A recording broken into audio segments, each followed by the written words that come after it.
Friends, welcome to Avidas kitchen. तो कैसे हैं आप लोग? उम्मीद करती हूँ मेरे सभी व्यूअर्स हैप्पी और हेल्दी होंगे। आज मैं आपके लिए टर्की की एक फेमस स्वीट की रेसिपी लेकर आई हूँ, बकलावा। ये खाने में सुपर डिलीशियस रेसिपी है। जी हाँ गाइस, बनाने में भी आसान है, ज़्यादा मेहनत नहीं लगती है, लेकिन हाँ टाइम थोड़ा ज़्यादा लगता है। पर जब ये बनके तैयार होती है ना, तो जो आपने टाइम लगाया है ना, तो आपको लगेगा कि हाँ हमारा टाइम वसूल हो गया। तो बहुत ही डिलीशियस और यमी सी रेसिपी है। चलिए फिर फटाफट से शुरू करते हैं। तो बकलावा बनाने के लिए सबसे पहले हम डो लगाएंगे, जिसके लिए एक बाउल में यहाँ पे मैंने 2 कप मैदा ले लिया है। साथ ही में हम इसमें डालेंगे बेकिंग पाउडर। तो 1 टीस्पून डाला और ये हाफ टी स्पून यानी कि 1.5 टीस्पून हमने बेकिंग पाउडर डाला है। और नमक डाल देंगे हाफ टी स्पून के करीब। और ये है 1/4 कप हमने इसमें ऑयल डाल देना है। तो इसको अच्छे से हमने कर लेना है मिक्स। और उसके बाद हमें इसका एक अच्छा सॉफ्ट डो लगाना है। तो जहाँ हमें ज़रूरत लगेगी वहाँ हम इसमें पानी डालेंगे और इसका एक अच्छा सा सॉफ्ट डो लगा लेंगे।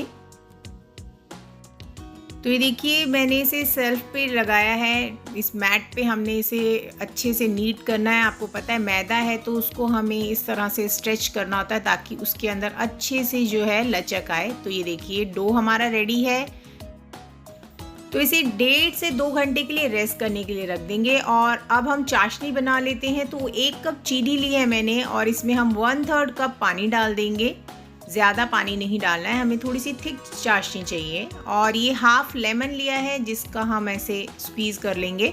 और इसमें मैं कुछ और स्पाइसेस ऐड कर रही हूँ, जैसे कि इसमें हम डाल देंगे दालचीनी। दालचीनी से बहुत ही अच्छा फ्लेवर आता है। आप चाहें तो इलायची पाउडर भी इसमें डाल सकते हैं।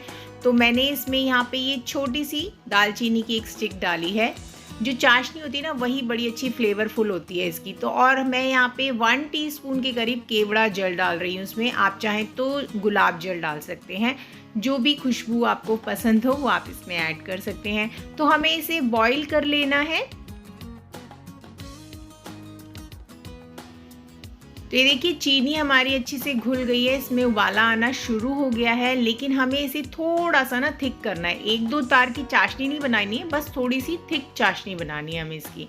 तो ये देख सकते हैं आप, चाशनी जो है काफ़ी अच्छे से गाढ़ी लग रही है। तो गैस का फ्लेम हम इस वक्त ऑफ कर देंगे और इसको हम साइड में रखते हैं और आगे का बकलावा का प्रोसेस देखते हैं। तो ये देखिए, जो आटा है हमारा ये भी अच्छे से सेट हो गया है। तो इसे अच्छे से पहले हाथों से मसल लेते हैं इस तरह से। और अब हम इसको इक्वली 2 पार्ट में डिवाइड कर देंगे। तो ये देखिए, आधा आधा मैंने कर दिया है। तो इसको उठा के रख देते हैं और इसको हमें रोल करना है, इसका लॉग बनाना है हमने। ये देखिए, इस तरह से हाथों से हम इसका लॉग बना लेंगे। और ये मैंने दोनों लॉग तैयार कर लिया। और उसके बाद हमने ना इसमें से छोटी छोटी सी लोई काट लेनी है।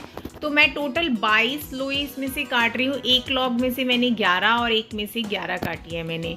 और इसे इस तरह से सभी लोइयों को हमने गोल कर लेना है। तो अब डस्टिंग के लिए यहाँ पे मैंने 2 चम्मच भर के मैदा और 2 ही बड़े चम्मच भर के ये कॉर्नफ्लोर लिया है और इसे अच्छे से हमने मिक्स कर देना है। डस्टिंग बहुत इम्पॉर्टेंट है इस रेसिपी में, क्योंकि हमें जो इनकी परतें बनानी है ना, उसके लिए बहुत ज़रूरी है कि आप अच्छे से डस्ट करें। और इसके लिए मैंने मैदा और कॉर्नफ्लोर दोनों का मिक्सचर लिया है। अच्छा, ये है ड्राई फ्रूट, जिसमें मैंने पिस्ता लिया है, बादाम लिया है और काजू भी लिया है। आप अपनी पसंद के कोई भी ड्राई फ्रूट को इस तरह से ले सकते हैं। मैदे और कॉर्नफ्लोर का अच्छे से कवर करना है। और ऐसे ही हम सारी लोइयों को बेलकर, पूड़ी से थोड़ा सा बड़ा मैंने रखा है क्योंकि लोइयाँ ना काफ़ी बड़ी हो गई थी मेरी। ये देखिए, इस तरह से मैंने सारी लोइयों को बेल लिया है। और अब हम इसके ऊपर ये सारी जो रोटियां हैं हमारी, इनको रखेंगे और बहुत अच्छे से, जैसा आप देख सकते हैं ना, इतना सारा ही इसमें मैदा और ये हमें डस्ट लगाना है, क्योंकि इनको बिल्कुल भी चिपकने नहीं देना है।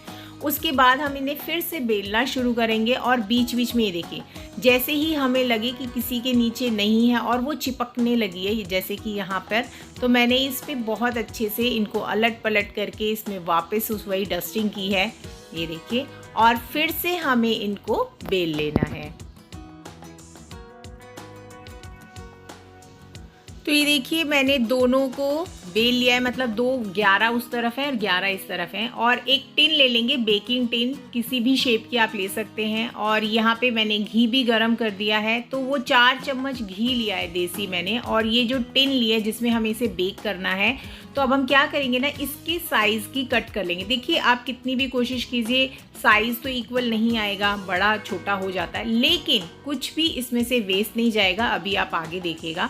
तो पहले हम अपने टिन के हिसाब से इसको कट कर लेंगे और उसके बाद इस तरह से एक एक हमें खोल के, ये देखिए कितनी पतली बनी है। मैंने कहा था ना कि बिल्कुल पतली बनानी है, जितनी पतली मैक्स टू मैक्स हो सकती है उतनी करनी है। और उसके बाद हमने लेयर लगानी है और एक एक उठा के ही लगानी है, ऐसा नहीं कि आप सारी उठाएं और लगा दें, नहीं ऐसा नहीं करना है। और उसके बाद ये देखिए ये जो साइडों से कट गए ना, आप इनको भी इस तरह से लेयर की तरह बिछा दीजिए, बहुत अच्छे लगते हैं ये भी। और बिल्कुल पता नहीं लगता है, बिल्कुल लेयर ही लगेगी आपकी। तो 22 तो हमने बनाई है और इस तरह से ना हमारी और भी एक्स्ट्रा लेयर्स बन के तैयार हो जाती है, वो भी बिना मेहनत के। तो ये देखिए सारी इस तरह से लगाने के बाद मैंने ऊपर से इसे प्लेन लगा दी है और उसके ऊपर अब हम ड्राई फ्रूट डालेंगे। तो अच्छा भर के, ये सेंटर हो गया 22 लेयर का सेंटर हो गया, वहाँ पे अच्छे से हमने ड्राई फ्रूट भर के डालना है इसमें।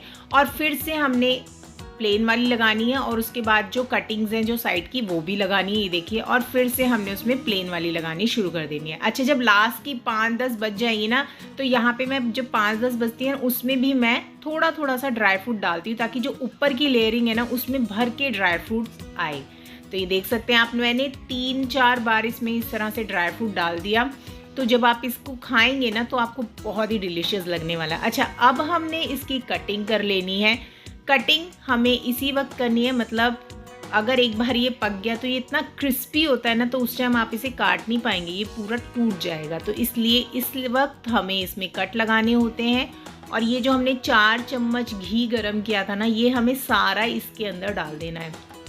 हर लेयर में अच्छे से ये घी पहुँचे, हमें इसका ध्यान रखना है। बिल्कुल किनारों से, साइड में जितने भी कट्स हैं वहाँ पर आप इसे डाल दीजिए। और अब हमें इसे करना है बेक। तो बेक ऑलमोस्ट 45 to 50 मिनट लगेगा आपको इसको बेक करने में। और ये देखिए 50 मिनट बाद ये देख सकते हैं आप, इसके ऊपर कितना प्यारा गोल्डन कलर आया है। और ये हमने पतीले में बेक किया है, जैसा आप देख सकते हैं।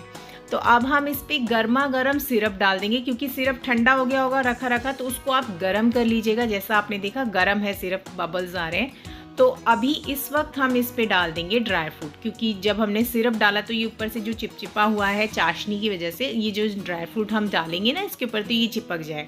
तो ये देखिए, और ये बची हुई कतर जो साइड से निकले थे वो बच गए थे। और ये देखिए मैंने इसका इस तरह से बना दिया। ये मैं बना लेती हूँ, यहाँ पे देखिए कितना डिलीशियस लग रहा है। अच्छा, इसमें हम वापस से जब ये ठंडा हो जाए, गरम नहीं ठंडा, अभी ठंडा हो गया, सर्व करने के लिए रेडी है, तो हम इसमें वापस से कट लगाएंगे ताकि ये ईजिली निकल पाए। ये देखिए कितने आराम से निकल गया और कितना ईजी बना। और आपको देखिए कितनी सारी लेयर्स दिख रही हैं इसमें। जब आप इसे खाएंगे ना तो एक एक लेयर खुल जाती है इसकी, जैसा आप देख भी सकते हैं। ऊपर से लेयर्स इसकी बहुत ही क्रिस्पी क्रंची बनी है, एकदम जूसी बना है हमने जो इसमें चाशनी डाली है।